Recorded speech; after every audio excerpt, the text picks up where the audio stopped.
Hello students, welcome to magnetics. बेटा आज हम देखेंगे कुछ इंपॉर्टेंट बातें बाइबल के बारे में।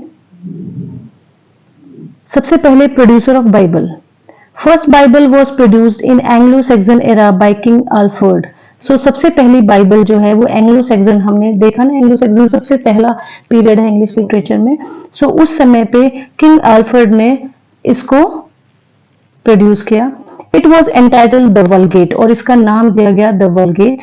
Written in Latin and translated in Anglo Saxon, ये लैटिन में लिखी गई और उसको बाद में एंग्लो सैक्सन में ट्रांसलेट किया गया। तो उस समय पे जितनी भी इस तरीके की धार्मिक रिलीजियस चीजें जो होती थी वो हमेशा लैटिन लैंग्वेज में ही लिखी जाती थी।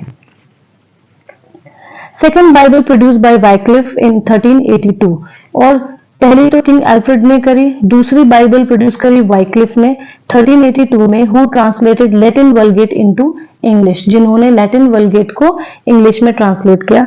Supported by Nicholas of Hereford and John Purvey, इन दोनों ने उनको सपोर्ट किया इस काम में। Wycliffe's Bible was called as Lollard Bible, और वाइक्लिफ की जो बाइबल है उसको एक और नाम दिया गया, that was Lollard Bible. William Tyndale in 1520 used Greek text by Erasmus and produced translation of New Testament into English। 1520 में विलियम टिंडेल ने क्या किया, ग्रीक टेक्स्ट जो था, जो इरास्मस ने लिखा था, उसको ट्रांसलेट करके इंग्लिश में लिखा। Miles Coverdale produced first complete Bible in English, और पहली कंप्लीट बाइबल जो इंग्लिश में प्रोड्यूस की गई वो किसने की थी, माइल कोवरडेल ने, commonly known as Geneva Bible, और इसको जिनेवा बाइबल के नाम से जाना जाता है।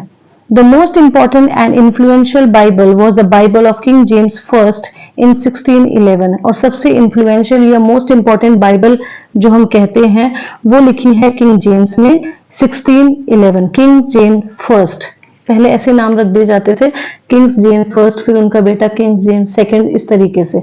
तो किंग्स जेम्स फर्स्ट ने 1611 में उसको लिखा। It was the result of 54 scholars, और ये जो बाइबल थी ये 54 स्कॉलर्स का मतलब 54 स्कॉलर्स बैठे उस काम को करने के लिए।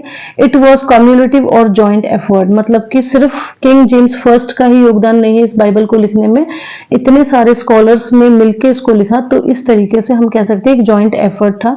It was based on different Bibles and it gain popularity, और जितनी भी तरीके की बाइबल्स हैं उन सब को लिया गया, उसमें सारी जो थोड़ी वेरिएशंस होती है ना हर एक बुक में, तो वो सारी ली गई, इसीलिए इस बाइबल ने काफी पॉपुलैरिटी गेन करी। Thank you.